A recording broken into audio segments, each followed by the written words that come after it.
बिस्मिल्लाहिर्रहमानिर्रहीम। कल हमने जहां तक बात की थी उसका जो अगला टॉपिक है हमारे पास वो है कैपेसिटर का। तो हम कैपेसिटर के टॉपिक को स्टार्ट करें। तो कैपेसिटर की थ्योरी में आपको अभी एक्सप्लेन करने जा रहा हूं जो हमारा आज का टॉपिक है। तो कैपेसिटर की थ्योरी हमसे क्या कहती है जरा अच्छी तरीके से समझें। देखिए, ये हमारे पास एक कंडक्टर है, एक प्लेट है हमारे पास, राइट।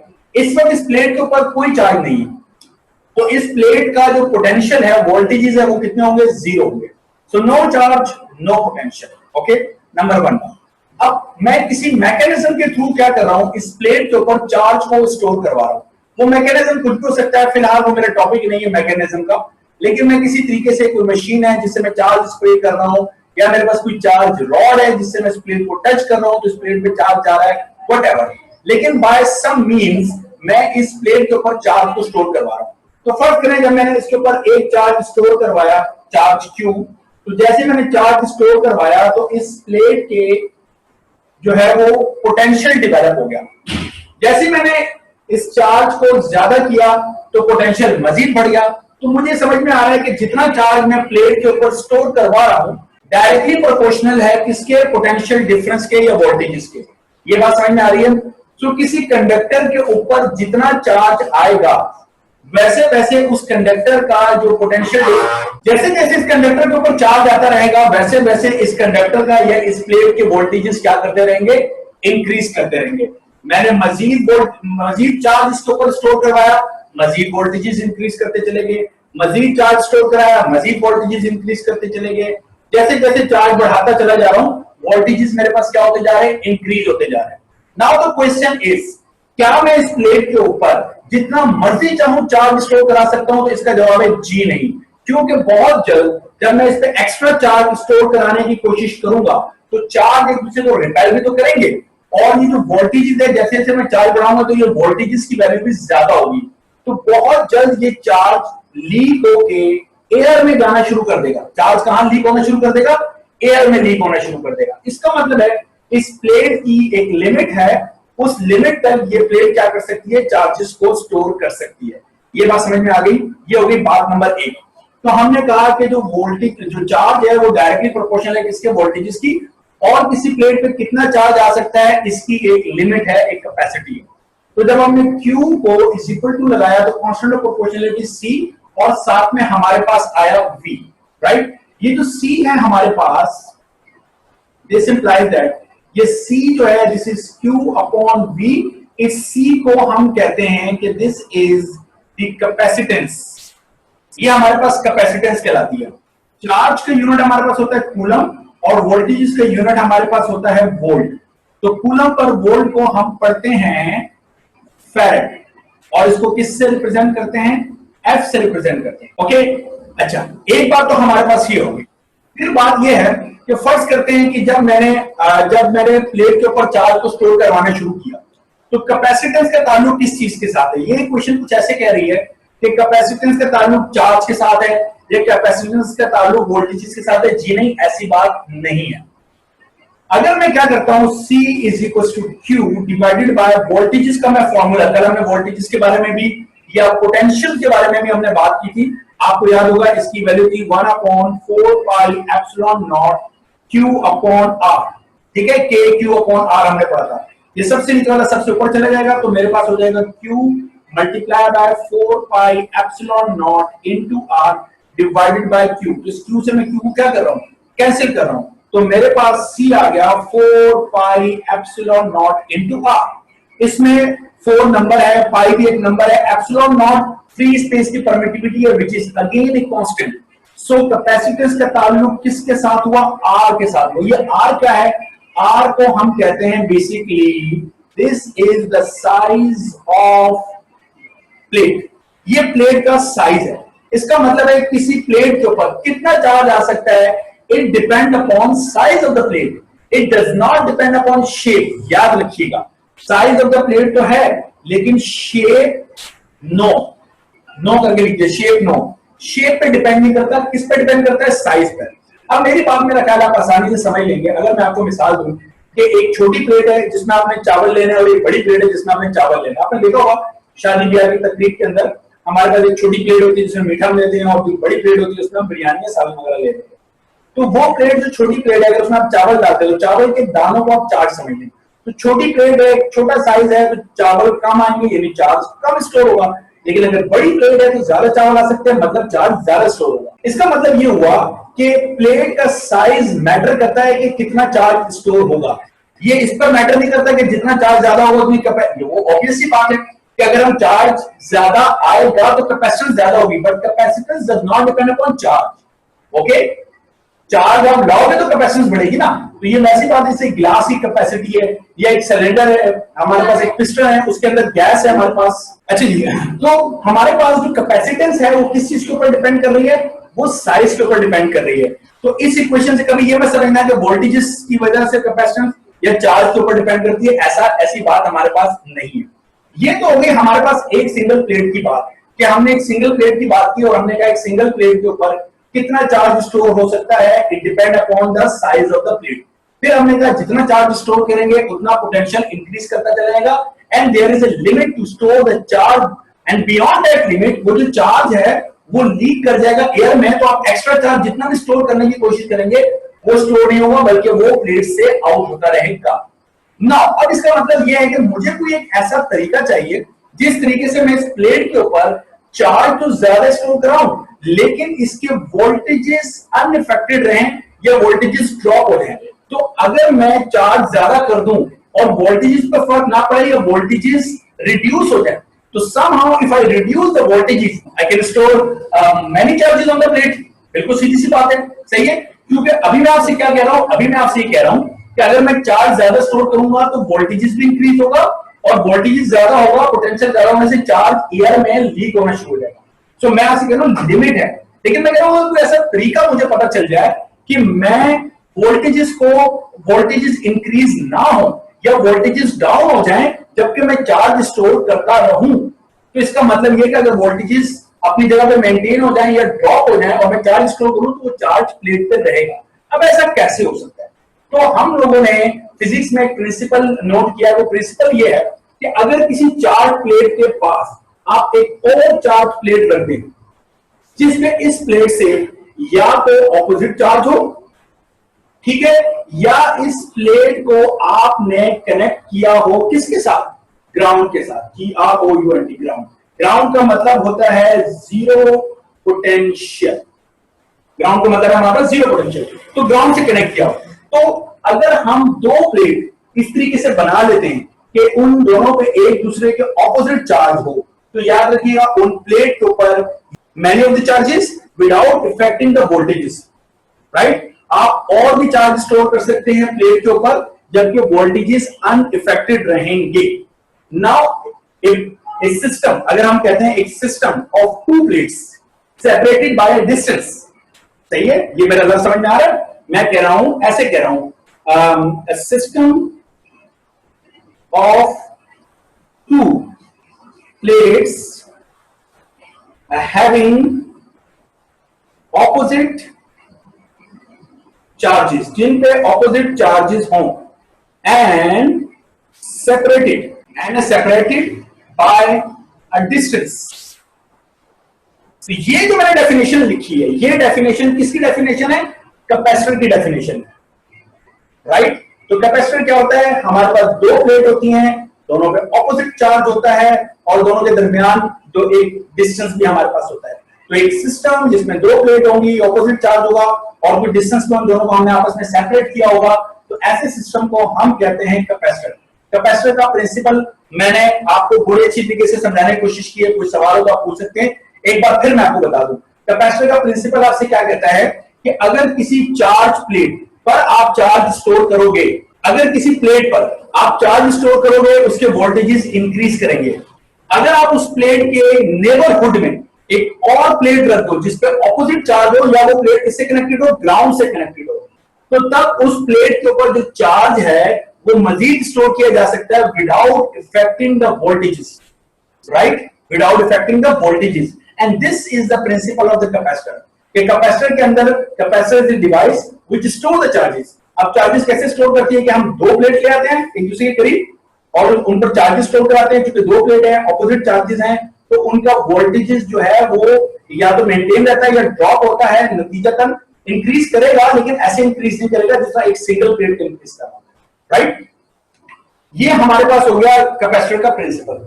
इसके बाद हमारे पास ये चूंकि दो प्लेट हमने एक दूसरे के सामने रखी हैं, तो इस सिस्टम को हम कहते हैं parallel plate capacitor. Parallel plate जो कैपेसिटर है हमारे पास, पैरेलल प्लेट कैपेसिटर की जो कैपेसिटेंस है उसका जो फॉर्मूला है वो है A epsilon naught upon D. ये जो डी है ये दोनों प्लेटों के दरमियान डिस्टेंस है हमारे पास, राइट क्लास। एप्सिलॉन नॉट दोनों स्पेस के, दोनों प्लेट के दरमियान क्या चीज है हमारे पास, या तो हमारे पास एयर है या हमारे पास वैक्यूम है, या तो कुछ भी नहीं है, वैक्यूम या air. This is the capacitance of parallel plate capacitor. तो ये इक्वेशन भी आपको क्या बता रही है, सेम स्टोरी कि कैपेसिटेंस का ताल्लुक किसके साथ है, एरिया ऑफ द प्लेट के साथ है। जितना एरिया ज्यादा होगा उतनी कैपेसिटेंस ज्यादा होगी, जितना एरिया कम होगा उतनी कैपेसिटेंस कम होगी, and also depend upon the distance. अगर आप दो प्लेट के दरमियान डिस्टेंस बढ़ा रहे हैं तो कैपेसिटेंस कम हो जाती है, ये इफेक्ट करता है इलेक्ट्रिक फील्ड इंटेंसिटी को, ये याद रखिएगा, ठीक है। उस वजह से ये ड्रॉप कर जाता है। सो अगर डिस्टेंस इंक्रीज करेंगे कैपेसिटेंस ड्रॉप कर जाएगा, but the main factor on which the capacitance depend is the area. मेरा ख्याल है आसान किस्म की बात है। अब अगर हम इन दो प्लेट के दरमियान कोई मीडियम रख दें, तो मैंने आपसे कहा था इस चैप्टर के शुरू में जब कूलम बता रहा था कि दो चार्ज प्लेट के दरमियान जब भी आप कोई मीडियम प्लेस करेंगे, it must be an insulator, जिसको हम कहते हैं डाइलेक्ट्रिक। तो हम कहते हैं फॉर डाइलेक्ट्रिक, अगर डाइलेक्ट्रिक हो तो इसका कैपेसिटेंस को सी डी लिखते थे हम लोग, यानी कैपेसिटेंस फॉर द डाइलेक्ट्रिक, और इसका फॉर्मूला है A epsilon naught epsilon R upon D। याद रखिएगा एप्सिलॉन R जिसको हम रिलेटिव परमिटिविटी कहते हैं, इसकी वैल्यू 1 होती है, एग्जैक्ट 1 होती है किसके लिए, वैक्यूम के लिए, और इसकी वैल्यू 1.00059 होती है किसके लिए, एयर के लिए। और उसके बाद जितने भी मटेरियल है इसकी वैल्यू 2, 2.5, 3, यानी ये 2, 2.5, 3 का मतलब नहीं 0.5 में इंक्रीज करिए, मतलब ये वैल्यू हमेशा मोर देन 1 होती है, एक से ज्यादा होती है। तो अगर ये वैल्यू एक से ज्यादा है तो क्या मैं इस फॉर्मूले को अगर ऐसे करके लिखता हूं आपके सामने कि ये जो capacitance which depend upon dielectric वाली है, इसको अगर मैं ऐसे लिख दूं A epsilon naught upon D multiply by epsilon R, तो आपकी समझ में आना चाहिए कि वो कैपेसिटेंस जो कि फ्री स्पेस वाली है वो एप्सिलॉन R से मल्टीप्लाई हो रही है, तो इसका मतलब कैपेसिटेंस इंक्रीज कर रही है, व्हिच मींस कि if you place insulator between the two plates you increase the capacitance of the capacitor. In capacitance क्या करेगी, हमेशा इंक्रीज करेगी। सर दोबारा बताएं, कैपेसिटेंस कब इंक्रीज करेगी? अगर आप दो प्लेट के दरमियान इंसुलेटर प्लेस करें, ठीक है, इसके दरमियान आपने क्या पुट कर दिया, डाइलेक्ट्रिक। ये क्या है, तो डाइलेक्ट्रिक क्या होता है, इंसुलेटर होता है ना, याद है कूलम में बताया dielectric is insulator, okay. Yes sir. तो डाइलेक्ट्रिक प्लेस करने से कैपेसिटेंस हमेशा क्या करती है, इंक्रीज करती है। इसको हम कहते हैं जो चार्ज होता है वो पोलराइज हो जाता है। मतलब मैं कहना ही चाह रहा हूं कि जो डाइलेक्ट्रिक आपने प्लेस किया हुआ है उस डाइलेक्ट्रिक के जो नेगेटिव है वो इस तरफ और डाइलेक्ट्रिक के जो पॉजिटिव है वो इस तरफ हो जाते हैं। क्या ऐसा होगा? यस, ऐसा होगा ना कि ये जो है ये पॉजिटिव नेगेटिव को ट्रैक करेंगे, ये नेगेटिव पॉजिटिव को ट्रैक करेंगे। तो पॉजिटिव एक तरफ हो जाएंगे, नेगेटिव एक तरफ हो जाएंगे, अलाइन कर लेंगे अपने आप को, क्योंकि जाहिर सी बात है जो मटेरियल है वो डाइलेक्ट्रिक है, वो इंसुलेटर है, उसमें चार्जेस मूव तो नहीं करेंगे, वो अलाइन कर लेंगे। तो आप देख सकते हैं जैसे अपने डाइलेक्ट्रिक रखा, इन प्लेट्स की वजह से एक्स्ट्रा चार्ज उसके ऊपर आ गया, इसको पोलराइज कहते हैं, चार्ज की पोलराइजेशन ऑफ चार्ज है, this is known as polarization of charge. ये हमारे पास आ गया। तो पहले दो प्लेटों में जो चार्ज था प्लस डाइलेक्ट्रिक रखने से चार्ज भी आपको नजर आ रहा है, तो चार्ज हमेशा क्या करता है, इंक्रीज करता है। तो प्लेट के दरमियान अगर आप डाइलेक्ट्रिक रखेंगे तो कैपेसिटेंस हमेशा इंक्रीज करेगी, एप्सिलॉन आर मल्टीप्लाई हो रहा है। अच्छा जनाब, इसी तरीके से अब हम कहते हैं कि अगर हम क्या करते हैं, देखिए हम वो कैपेसिटेंस जो कि डाइलेक्ट्रिक पे डिपेंड करती है उसको डिवाइड करते हैं उस कैपेसिटेंस से जो एयर फील्ड कैपेसिटर की होती है। तो अगर आप दोनों की वैल्यू रखें तो सी डी का जो फॉर्मूला है वो हमारे पास है A epsilon naught epsilon r upon d, okay. और सी का फॉर्मूला हमारे पास है A epsilon naught upon d, d से डी, ए एप्सिलॉन नॉट से A epsilon naught cancel, so हमारे पास क्या बचा, सिर्फ एप्सिलॉन आर। तो इसका मतलब ये है कि this is the definition of relative permittivity. तो रिलेटिव परमिटिविटी क्या होती है, capacitance with dielectric to the capacitance without dielectric की रेशियो, डिवाइड हो गया ना, रेशियो को हम कहते हैं रिलेटिव परमिटिविटी। या it is known as dielectric constant. Epsilon r is dielectric constant, जिसको हमने क्या कहा था, रिलेटिव परमिटिविटी कहा था। तो इसको हम यहां पर डाइलेक्ट्रिक कांस्टेंट का भी नाम देते हैं। यूनिट क्या होगा, नो यूनिट। देख लो दोनों कैपेसिटेंस है, farad farad cancel. So epsilon r has no unit, ठीक है, and it is known as a dielectric constant, जिसको हमने रिलेटिव परमिटिविटी पहले बोल रखा है। तो मेरा ख्याल है ये सारी बातें यहां तक समझ में आ रही होंगी, आसान किस्म की गुफ्तगू चल रही है। प्रिंसिपल ऑफ कैपेसिटर भी मेरा ख्याल है मैंने आपको समझा दिया कि कैपेसिटर कैसे काम करता है। वैसे बाय द वे मेरा बोलें कैपेसिटर किस काम आता है, तो to store the charge, charge को स्टोर करने ही काम आता है। फायदा क्या है भाई चार्ज स्टोर करने का? चार्ज स्टोर करने का फायदा यह है कि चार्ज कैरीज एनर्जी। तो क्या कैपेसिटर एनर्जी स्टोर करता है? यस, कैपेसिटर एनर्जी स्टोर करता है। तो जो एनर्जी स्टोर होती है, energy stored in a capacitor, किसी कैपेसिटर के अंदर, उसको आप यू से लिख दीजिए। इसको हम आमतौर पर ऐसे यू कह देते हैं, मैं इसको जरा इंग्लिश के अंदर एनर्जी भी लिख देता हूं। हमारे पास सिंबल इसका यू है, हमारे कोर्स में लिखा नहीं है, लेकिन छोटा सा फॉर्मूला है जो कि याद होना चाहिए। And this is very simple, half CV square. Now this C is basically the capacitance है हमारे पास, और ये V हमारे पास क्या है, वही पोटेंशियल डिफरेंस जिसको हम वोल्टेजेस कह रहे हैं। फिर हमारे पास एक चीज और भी है छोटी सी, वो भी समझ लें, उसे हम कहते हैं energy density. Energy density for किसके लिए? कैपेसिटर के लिए। तो एनर्जी डेंसिटी का जो फॉर्मूला हमारे पास है उसको हम बेसिकली स्मॉल यू से रिप्रेजेंट करते हैं, और ये क्या होगा, this is the energy per unit volume, right, energy per unit volume. तो एनर्जी हमारे पास क्या है, हमने अभी कैलकुलेट की है, हाफ CV स्क्वायर, और वॉल्यूम हमारे पास एरिया इनटू डिस्टेंस, ये कहलाता है। इसको जब हम सॉल्व करते हैं, हमारे कोर्स का हिस्सा नहीं है, तो हमारे पास जो एनर्जी डेंसिटी का formula energy per unit volume, energy density का जो निकल के आता है वो हमारे पास निकल के आता है half epsilon naught E square. अब half number, epsilon naught free space permittivity, E हमारे पास क्या है, इलेक्ट्रिक फील्ड इंटेंसिटी। तो इलेक्ट्रिक फील्ड इंटेंसिटी का क्या है, ये हमारे पास स्क्वायर आ रहा है, ठीक है। ये जो E है हमारे पास, this is electric field intensity, this is electric field intensity.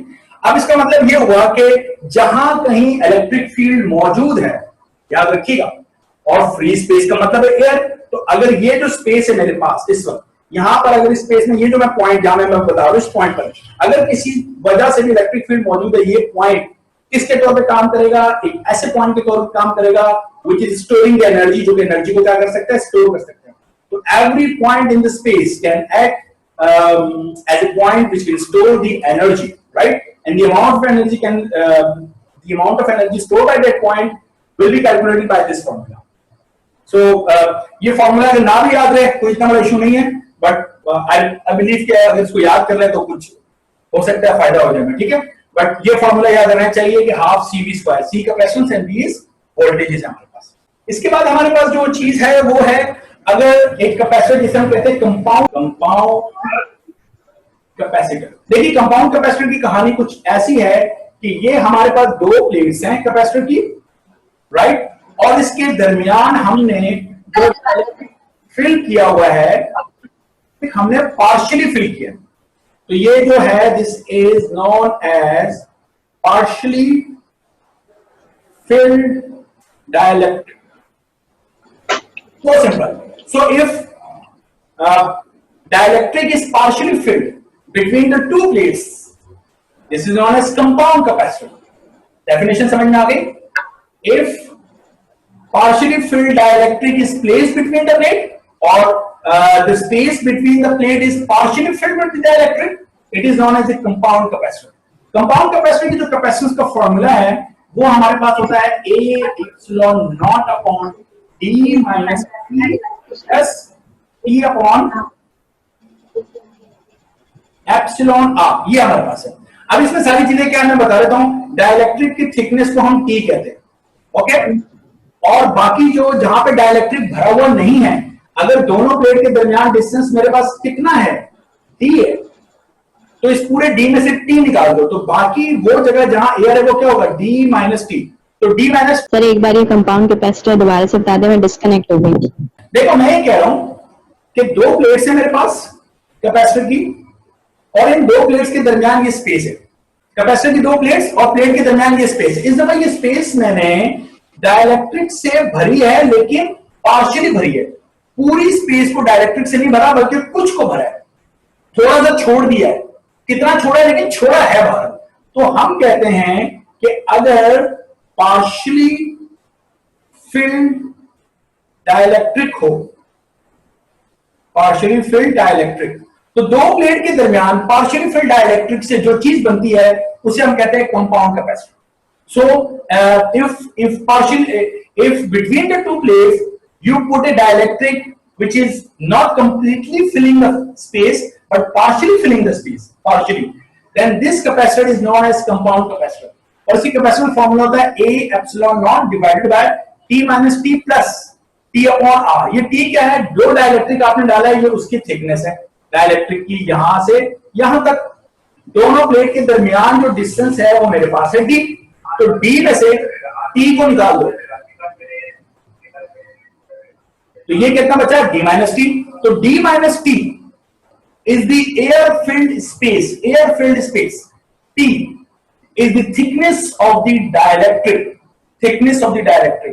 Epsilon R is the relative permittivity या dielectric constant of the dielectric which we have placed, and D is the distance between the two plates. Okay, this is known as compound capacitor। तो एक दो plates हैं, उसके दरमियान कुछ भी नहीं है, एयर है, उसी कैपेसिटेंस आप सपोज कर लें कुछ भी उसी कैपेसिटेंस है, उसके दरमियान तुमने डाइलेक्ट्रिक पार्शियली फिल्ड कर दिया, कंपाउंड कैपेसिटर। तो क्या उसकी कैपेसिटेंस बढ़ेगी? जी हाँ, कैपेसिटेंस इंक्रीज होगी। अब आपने उसके दरमियान फुल डाइलेक्ट्रिक कंप्लीटली भर दिया तो उसकी कैपेसिटेंस और इंक्रीज होगी। तो इसका मतलब प्लेट के दरमियान जितना डाइलेक्ट्रिक डालते रहेंगे उतनी कैपेसिटेंस इंक्रीज होती रहेगी। अगर कोई डाइलेक्ट्रिक नहीं है, उसकी जो भी कैपेसिटेंस है, जितना डाइलेक्ट्रिक भरते रहेंगे, पार्शियली भरना शुरू कर रहे हैं, this is known as a compound capacitor, capacitance increase करेगी। But as you reach the space and fully completely fill you completely fill the space between the plates, तो उसकी जो कैपेसिटेंस है वो मैक्सिमम होती है, राइट। ये हमारे पास कॉन्सेप्ट है कैपेसिटर का। तो यहाँ जाके कैपेसिटर की बातें मेरे ख्याल मेरे पास जाके कंप्लीट हो गई हैं, और इसमें ऐसा कुछ है नहीं कैपेसिटर के मुताबिक जो मैं डिस्कस करूं। बाकी कैपेसिटर का formula Q = CV unit farad मैंने आपको बता दिया है, ठीक है। और सीरीज पैरेलल कॉम्बिनेशन है कैपेसिटर की, वो हम पहले ही डिस्कस कर चुके हैं, राइट। अच्छा, अब इसके बाद हो सकता है type of the capacitor. Capacitor की दो किस्में हम ले सकते हैं, इलेक्ट्रोलाइटिक, एक हमारे पास होते हैं इलेक्ट्रोलाइटिक और एक होते हैं नॉन इलेक्ट्रोलाइट। नॉन इलेक्ट्रोलाइट, ये जो हमारे पास इलेक्ट्रोलाइट होते हैं, ये कैपेसिटर कुछ इस तरह सिंबल बनाया जाता है हमारे पास कि ये इसका पॉजिटिव है और ये इसका नेगेटिव है। जबकि नॉन इलेक्ट्रोलाइट कैपेसिटर हम इस तरह बनाते हैं, यानी इनको सीधा लगाओ या उल्टा लगाओ कोई फर्क नहीं पड़ता, ये नॉन इलेक्ट्रोलाइट। लेकिन इसमें पॉजिटिव और नेगेटिव का ख्याल रखना पड़ता है, ठीक है। ये दो हमारे पास किस्में। इसके अलावा जो हमारे पास इशू है वो है कि कैपेसिटर का जो नाम होता है, मिसाल के तौर पे आप एक कैपेसिटर है, उस पर लिखा हुआ है ऑयल फील्ड कैपेसिटर, तो इसका मतलब ये है कि जो कैपेसिटर का नाम है वो बेसिकली कैपेसिटर के दो प्लेट के दरमियान जो मटेरियल है उसकी बुनियाद पर रखा गया है। अगर कैपेसिटर की दो प्लेट के दरमियान मटेरियल आपने ऑयल भरा हुआ है, ऑयल इंसुलेटर का काम करता है, ठीक है, तो उसे हम कहते हैं ऑयल फील्ड कैपेसिटर। अगर कैपेसिटर की दो प्लेट के दरमियान मीका, एक मटेरियल का नाम है, वो भरा हुआ है, तो उसे हम कहते हैं मीका कैपेसिटर। अगर कैपेसिटर की दो प्लेट के दरमियान पेपर, कागज भरा हुआ है, तो उसे हम कहते हैं पेपर कैपेसिटर या पेपर फील्ड कैपेसिटर, ठीक है। तो कैपेसिटर की जो दो प्लेट्स हैं उनके दरमियान क्या मीडियम है, उस लिहाज से कैपेसिटर के नाम होते हैं। मेरा ख्याल है अब हम इस चैप्टर को भी कंप्लीट कर चुके हैं। अब हम करते हैं कि क्वेश्चन सॉल्व करते हैं। मुझे कल कुछ क्वेश्चंस जो हैं वो एक स्टूडेंट ने सेंड किए हैं, तो सबसे पहले उन क्वेश्चंस को हम सॉल्व करते हैं, उसके बाद एसएमसी डीएमसी के भी क्वेश्चन कर लेते हैं, ठीक है। अच्छा, ये क्वेश्चन इस क्वेश्चन को सॉल्व करते हैं अभी हम, लेकिन मेरा ख्याल है मुझे कुछ थ्योरी इसकी समझानी पड़ेगी आपको इस क्वेश्चन की, कि इस क्वेश्चन की थ्योरी क्या है। तो मैं इस क्वेश्चन की कुछ थ्योरी आपको समझा देता हूँ, उसके बाद मेरा ख्याल है कि आप इसका जवाब जरा बेहतर तरीके से दे सकते हैं। तो मैं जरा पहले तो कुछ थ्योरी इसकी समझा दूं आपको कि मैं कहना क्या चाहता हूं। देखिए, पावर के मुतालिक थ्योरी है, और पावर के मुतालिक थ्योरी इस तरीके से है कि ये मेरे पास एक रेजिस्टर और ये दूसरा रेजिस्टर है, और ये दोनों रेजिस्टर अगर सेम है, ठीक है, और मैंने इन्हें कनेक्ट किया हुआ एक पोटेंशियल डिफरेंस से, जो कि मेरे पास क्या है, V है। ओके, अच्छा, अब देखिएगा इसमें से जो करंट जा रहा है वो करंट हमारे पास क्या है, वो करंट है आई, और सीरीज में करंट क्या रहता है, सेम रहता है। ओके, तो इसका मतलब है इसमें से भी करंट कितना गुजर रहा है, आई, और इसमें से भी करंट कितना गुजर रहा है, आई करंट गुजर रहा है। ये मेरी बात समझ में आ रही है? और जो पावर है उसका फॉर्मूला हम अप्लाई करते हैं आई स्क्वायर आर। ओके, अगर मैं आई स्क्वायर फॉर्मूला अप्लाई करता हूं आई स्क्वायर आर, तो पहले मुझे बताओ सीरीज में, इन सीरीज के अंदर जो हमारे पास इक्विवेलेंट पावर है वो क्या है, R1 प्लस R2, बिल्कुल इसी तरीके से होगी। तो अगर मैं यहां पर भी आई स्क्वायर मल्टीप्लाई कर दूं तो इन दोनों तरफ भी मुझे आई स्क्वायर मल्टीप्लाई करना पड़ेगा। क्या करें, आई स्क्वायर आर हमारे पास हो जाएगी पावर आउटपुट पावर, और ये क्या हो जाएगी, ये पहले रेजिस्टर की पावर, और आई स्क्वायर R2 हमारे पास दूसरे रेजिस्टर की पावर। तो इसका मतलब है पावर हमेशा क्या होती है, प्लस होती है। क्या ये स्टोरी सीरीज के लिए है या पैरेलल के लिए भी है, ये दोनों के लिए। मैंने सीरीज से ये बात आपको समझाने की कोशिश की है। याद रखिएगा, मैं यहां पे लिख देता हूं कि power of a circuit always add up. Okay, हमेशा एडअप होती है, पावर हमेशा एडअप होती है, ठीक है, both in series and parallel. ये अच्छे तरीके से ये बात याद रखिएगा, चाहे हमारे पास सीरीज सर्किट हो या चाहे हमारे पास इस तरीके से दो resistor R R same resistor पे मैं समझाने की कोशिश कर रहा हूं इस वक्त आपको, और वोल्टेजेस भी। सो वेदर द रेजिस्टर्स और the component is connected in series और इन पैरेलल, हमेशा याद रखिएगा इन दोनों की इंडिविजुअल पावर को प्लस करें तो जो हमारे पास सोर्स की पावर है वो बनेगी।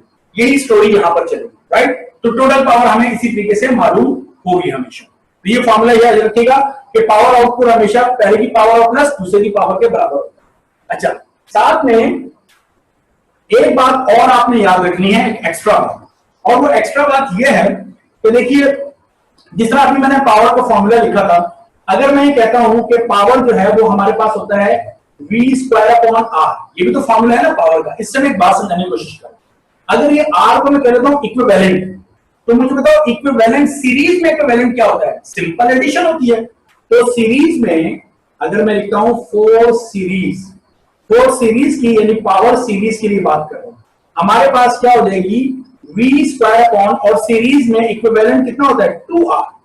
क्या करें, जो इक्विवेलेंट है वो R प्लस R 2R हो जाएगा मेरे पास।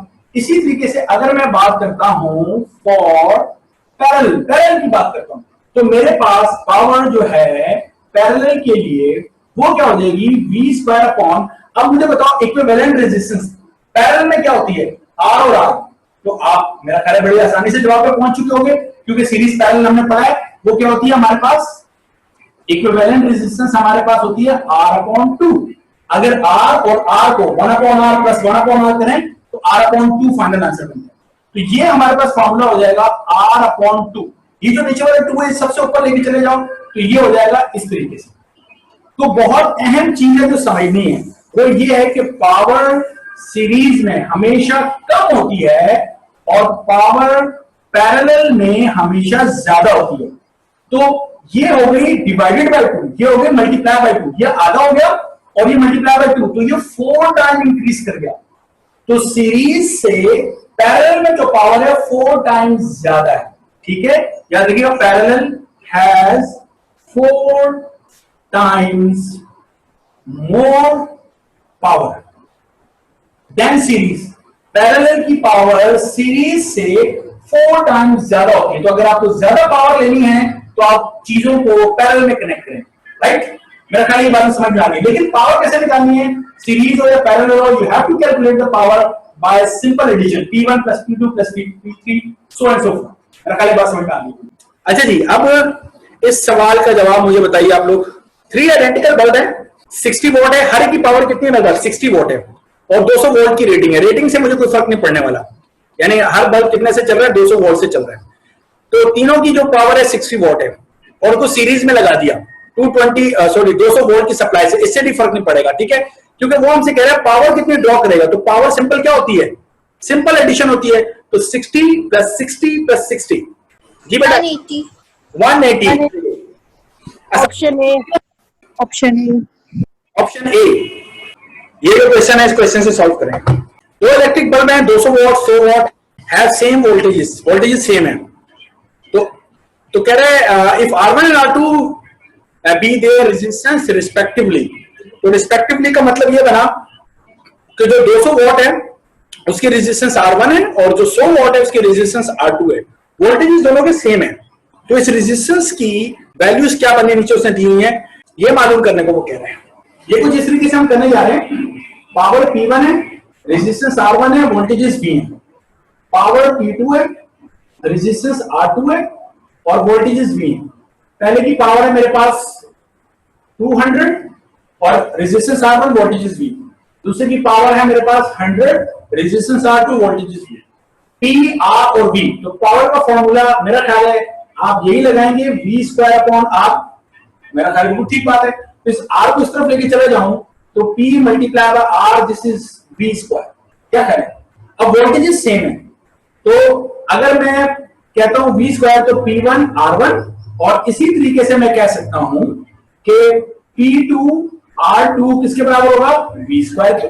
वोल्टेजेस सेम है ना, तो मैंने P और R को मल्टीप्लाई करके जो फॉर्मूला बनाया वो दोनों के लिए इस तरीके से। अब वोल्टेजेस जब दोनों के सेम है तो मैं इन दोनों को कंपेयर कर लेता हूं। तो पहला है मेरे पास P1 R1 = P2 R2।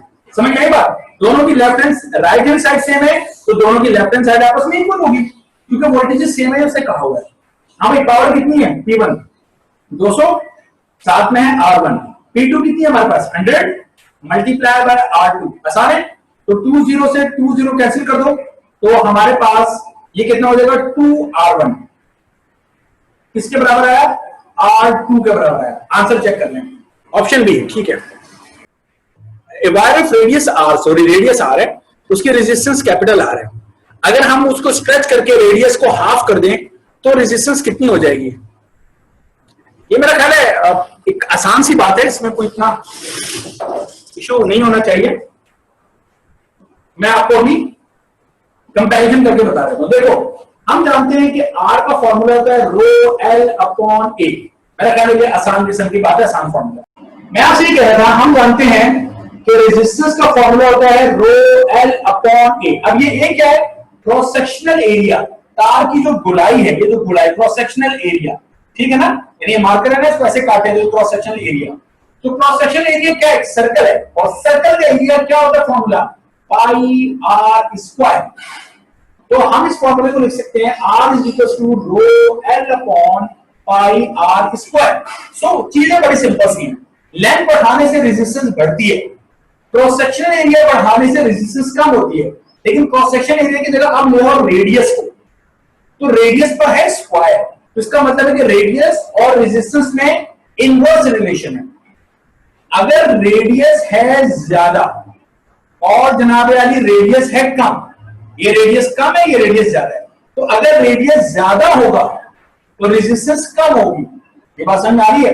लेकिन ट्वाइस इसको सॉरी स्क्वायर करके मिसाल के तौर पे अगर ये था मेरे पास R और मैंने इसको रेजिस्टेंस को सॉरी रेडियस को कम करके R/2 कर दिया, तो अगर मैंने रेडियस को हाफ कर दिया, तो हाफ का मतलब है R/2 ना, तो इसका जो स्क्वायर है वो कितना हो जाएगा, R² हो जाएगा हमारे पास। तो ये जो 4 है यानी यहां पर दिस बिकम R/2 का होल स्क्वायर।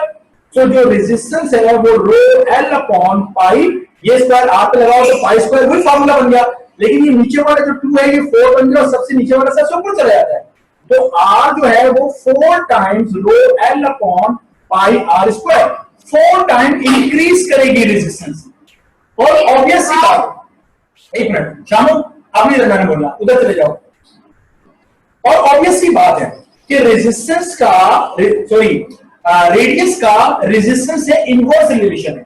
सो अगर आप रेडियस को कम करेंगे रेजिस्टेंस बढ़ेगी, और अगर आप रेजिस्टेंस को रेडियस को बढ़ाएंगे तो रेजिस्टेंस कम होगी। ठीक है जी, अब मुझे बता सकते हैं सवाल का जवाब कि wire of radius R has resistance R थी, तो देखो रेडियस R से आपने कम कर दिया R/2, रेडियस आपने हाफ कर दिया, तो इस पे स्क्वायर भी तो आएगा ना। तो रेजिस्टेंस कितनी हो जाएगी मुझे बताइए। रेडियस कम कर रहे हैं तो रेजिस्टेंस क्या हो जाएगी, बढ़ेगी। कितनी बढ़ेगी sir? Option B. Option B, good, शाबाश। नंबर ये 63 जो लिखा हुआ है 2.2 किलोवाट पावर है। 2.2 किलो, किलो का मतलब होता है 1000, और वो ट्रांसमिट हो रही है 10 ओम लाइन से। और मैंने बताया था जिससे बिजली जाती है उसको इलेक्ट्रिक वाली लाइन कहते हैं, मैंने लाइन लॉसेस भी आपको पढ़ाया हुआ है। तो 10 ओम की लाइन है और वोल्टेजेस कितने हैं, 22,000 वोल्ट है। तो power loss in the form of heat, कितनी पावर लॉस होगी in the form of heat, ये आपने बतानी है। अब देखिए सवाल के अंदर वो आपसे क्या है कि जो पावर है वो है 2.2 किलो का मतलब होता है 1000, तो मैं इसको लिख सकता हूं 2200 वॉट। मेरा ख्याल है बात समझ में आ गई।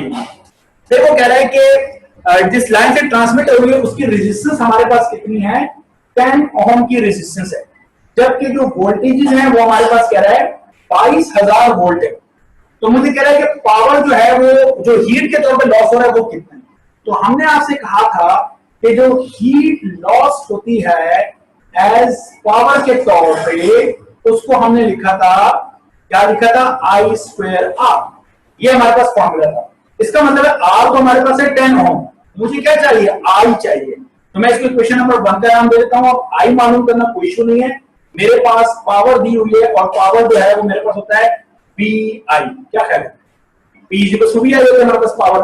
तो पावर है मेरे पास 2200, वोल्टेजेस हैं 22 एंड 000 मल्टीप्लाई बाय I। तो इसको यहां जाकर डिवाइड कर लीजिए हमारे पास, तो ये हो जाएगा 2200 डिवाइडेड बाय 2200 एंड I। तो 20 से 20 काट दीजिए आप, तो 22 1 जा साथ में 8 0 है, तो I की वैल्यू हो गई 1/10। सही है, ये 1/10 उठा के मैं पुट कर रहा हूं यहां पर। तो अब मेरे पास इक्वेशन नंबर 1 इंप्लाइज दैट जो पावर है वो I कितना है, 1/10 और उसके ऊपर है स्क्वायर मल्टीप्लाई बाय R मेरे पास कितना है, वो कितना है 10 मेरे पास। तो P इज इक्वल टू 1/, अब ये 1 का स्क्वायर 1 और 10 का स्क्वायर कितना होता है 100 मल्टीप्लाई बाय 10, तो 10 1 जा एंड 10, तो 1/10। तो 1/10 कितना होता है 0.1 what. This is your answer 0.1 what. ठीक है, नेक्स्ट पर चलते हैं। 64 में कह रहा है वोल्ट मीटर है conduction take place due to. Conduction किस वजह से होती है अभी तक मैंने आपको चीजें नहीं बताई, लेकिन अगर आप वोल्ट मीटर छोड़े कोई भी डिवाइस है तो जो उसमें जो चीज मूव करती है वो तो कन्वेंशनल करंट होता है जिसको हम पॉजिटिव चार्ज कहते हैं। अभी हमने होल की बात नहीं की, तो फिलहाल आप इसको कह सकते हैं इलेक्ट्रॉन्स ओनली। 65 ये हमारे पास अच्छा खासा बड़ा न्यूमेरिकल दिया हुआ है। 10 माइक्रोफैरेड का कैपेसिटर है, उसको हमने चार्ज किया पोटेंशियल डिफरेंस 50 से, ओके। और फिर हमने उसको एक और कैपेसिटर के साथ कनेक्ट कर दिया अनचार्ज पैरेलल में, और जो कॉमन पोटेंशियल डिफरेंस हमारे पास है वो कितना हो गया 20 वोल्ट। तो बताइए जो सेकंड कैपेसिटर है उसकी कैपेसिटेंस कितनी है। ये वही न्यूमेरिकल है जो कि हमारे पास हमारी सेकंड ईयर की बुक्स में भी मौजूद है। नो इशू, अभी सॉल्व करते हैं इसको। अब देखो जरा क्वेश्चन को समझ लोगे, क्वेश्चन है क्या। क्वेश्चन कुछ इस तरीके से हमारे पास ये एक कैपेसिटर है और इस कैपेसिटर को हमने कुछ वोल्टेज से कनेक्ट किया हुआ है। कैपेसिटर की वैल्यू है मेरे पास 10 माइक्रोफैरेड और जो वोल्टेज है मेरे पास इस वक्त वो कितने हैं 50 वोल्ट। उसके बाद क्या किया हमने, जब इसको इससे चार्ज कर लिया 10 माइक्रोफैरेड को 50 वोल्ट से चार्ज कर लिया, तो इस कैपेसिटर को हमने ये जो 10 माइक्रोफैरेड वाला था एक और कैपेसिटर के साथ हमने पैरेलल में लगा दिया जिसकी कैपेसिटेंस हमें पता नहीं है। लेकिन जब इसको हमने उसके साथ पैरेलल में लगाया तो वो कह रहा है अब जो वोल्टेजेस है आपके पास वो ड्रॉप होकर कितने हो गए, वो 20 वोल्ट हो गए, यानी कॉमन जो पोटेंशियल डिफरेंस है वो 20 वोल्ट है। तो ये दूसरा कैपेसिटर की कैपेसिटेंस कितनी है, कोई इशू नहीं इसको बताना। मैं क्या करूंगा, सबसे पहले 10 माइक्रोफैरेड तो जब मैंने 50 वोल्ट से कनेक्ट किया था तो उस वक्त इस पे चार्ज कितना स्टोर हुआ वो मैं मालूम कर लेता हूं। तो देखिए Q किसके इक्वल होता है CV के, तो Q किसके बराबर है CV के बराबर है, तो Q is equal to capacitance कितनी है 10। अच्छा एक बात का ख्याल कीजिएगा, माइक्रो मैं कैलकुलेशन में नहीं ले रहा, तो मैं ये ध्यान रखूंगा कि माइक्रो लगा हुआ है, ठीक है, ये याद रखिएगा। तो 10 और वोल्टेजेस कितने मेरे पास 50, ये आसानी हो जाएगी माइक्रो ना लिखने से। तो जो चार्ज है मेरे पास वो रहेगा 500 माइक्रो कूलम का चार्ज आ गया, कितने का 500 का। बात समझ आ रही है, 10 और 50, तो 10 मल्टीप्लाई 50 500। अच्छा जब मैंने इस कैपेसिटर इस पे था 500 इसको जब मैंने दूसरे कैपेसिटर के साथ पैरेलल में लगा दिया, तो अब इस कैपेसिटर के वोल्टेजेस कितने हैं? पैरेलल में वोल्टेजेस क्या रहते हैं? पैरेलल में सेम। तो अब इस कैपेसिटर के वोल्टेजेस हैं 20।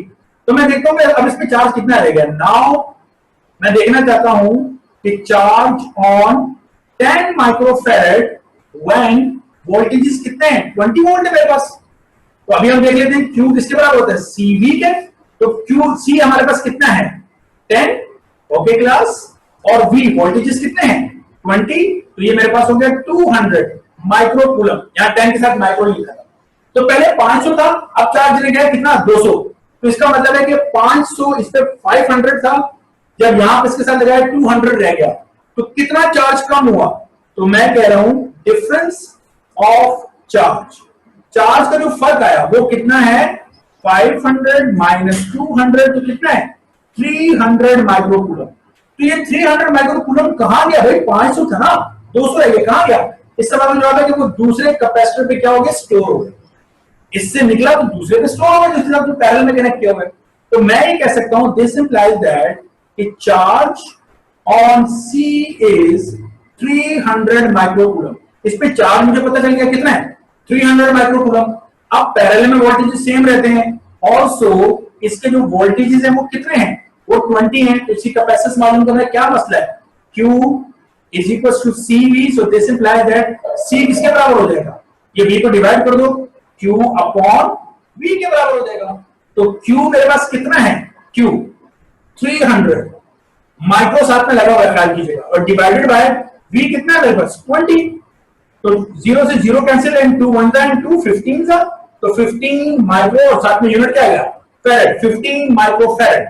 मेरा ख्याल है आसानी से समझ में आ गया। Option D 15 micro farad, this is your answer. 100 volt 200 volt का बल्ब है, उसको कनेक्ट कर दिया हमने। अब देखो पावर कितनी है बल्ब की? 100 वॉट है, और उसके वोल्टेजेस कितने होने चाहिए? 200 वोल्ट। लेकिन हमने उसको कनेक्ट कितने वोल्ट से किया? 160 से। तो जाहिर सी बात है 100 वॉट पावर तो वो देगा नहीं, हमें वो पावर कम देगा। तो वो कह रहा है कि एक्चुअल पावर कंजम्पशन अब कितनी रह गई है वो बताइए।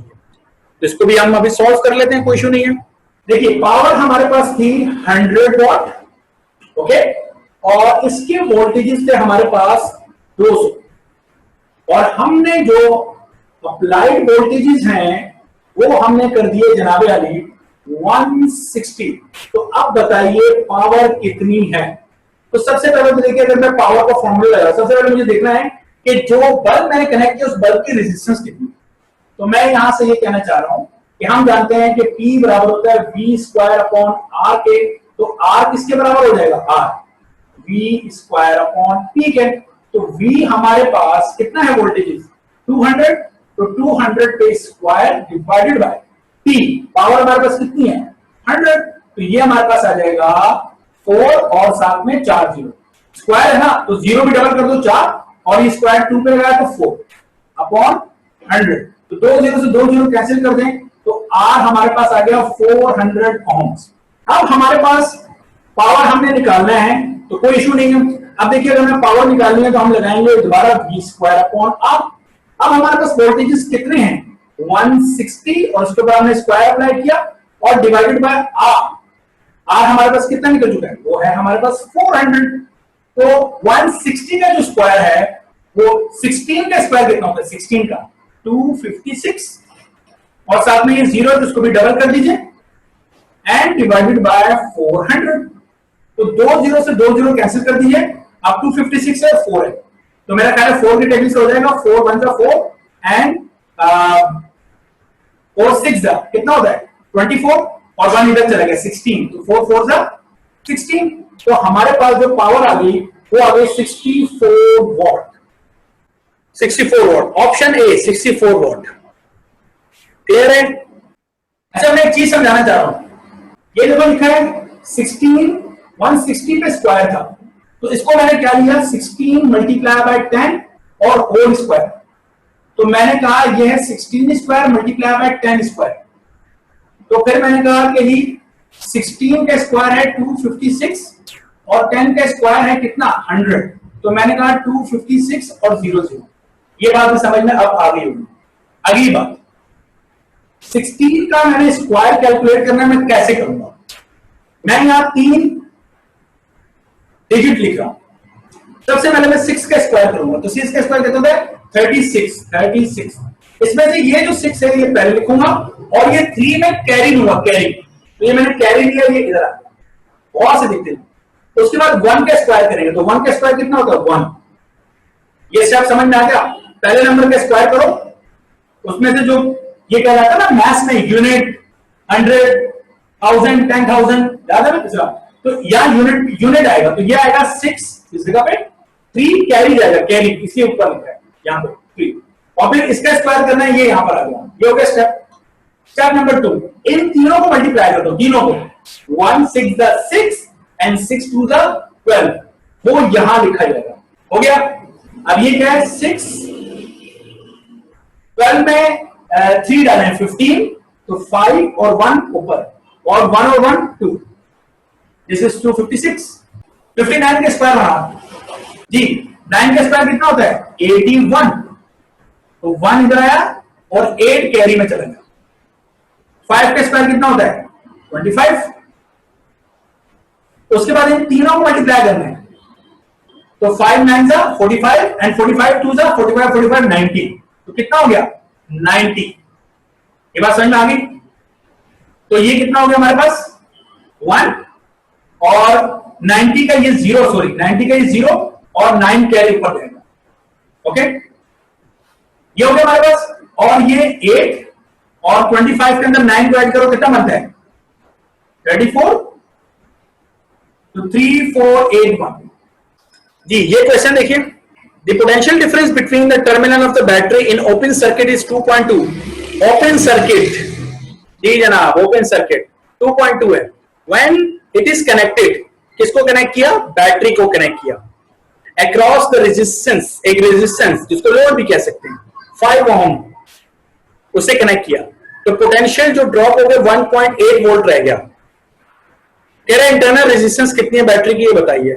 मैंने आपको बताया था कि ओपन या नॉट कनेक्टेड बैटरी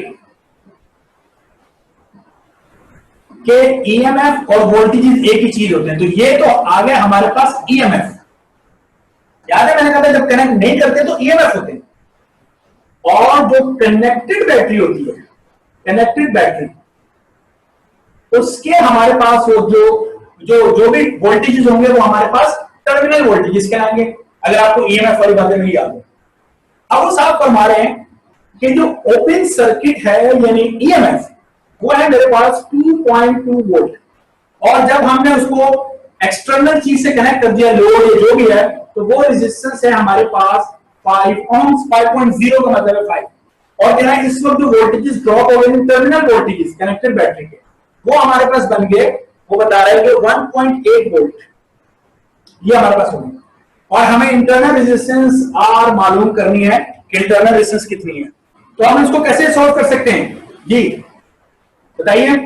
ई का फॉर्मूला हमारे पास क्या है जी, ई का फॉर्मूला हमारे पास क्या है V माइनस आई आर, ठीक है, जब हमने बैटरी कनेक्ट किया होता है। तो ई मेरे पास कितने हैं 2.2 इज इक्वल टू V मेरे पास कितने हैं 1.8 माइनस आई मेरे पास कितना है, आई हमें मालूम ही नहीं है, और मल्टीप्लाई बाय आर। तो सबसे पहले इस आई को मालूम कर लेते हैं यहां पर अलग से, कोई इशू नहीं है। V किसके बराबर होता है आई आर, करंट तो हमेशा सेम रहता है ना, तो V is equal to I R, terminal voltage से मालूम कर रहा हूं। तो V मेरे पास कितना है 1.8 और R मेरे पास कितना है 5, तो ये मेरे पास आई आ जाएगा, R को यहां डिवाइड कर दिया मैंने। सो मेरे पास I कितना है 1.8 अपॉन 5, तो I है 1.8 upon 5 multiply by R। Okay, 1.8 को यहां पर लेकर आ जाओ, तो 2.2 minus 1.8 is minus 1.8 upon 5 multiply by R। अब 2.2 में से 1.8 को आप माइनस करें तो कितना बनता है ये बताइए 0.4। ओके, इस माइनस को फिलहाल जरा नेगलेक्ट कर दें क्योंकि रेजिस्टेंस नेगेटिव में नहीं होगी, इसको नेगलेक्ट करना है माइनस को। तो ये 5 जो डिवाइड का है ये क्वेश्चन दूसरी तरफ क्या हो जाएगा मल्टीप्लाई, तो 0.4 मल्टीप्लाई बाय 5, और ये 1.8 जो R से मल्टीप्लाई होगा वहां क्या हो जाएगा divide, it is 1.8, this become R। Okay, तो 0.4 पर अगर आप 5 से मल्टीप्लाई करें तो ये कितना बनता है, या चलिए इसको ऐसे ले लें, इसको 4 मान लें, तो 4 5 से कितना होता है 20। तो चूंकि 4 के बाद पॉइंट था तो ये पॉइंट इधर ले आइए, तो 2.0 upon 1.8 is equal to R. क्या करेगा, तो 2.0 अपॉन 1.8 है, तो पॉइंट से पॉइंट को आप हटा लीजिए, तो ये मेरे पास कितना आ जाएगा जी क्लास।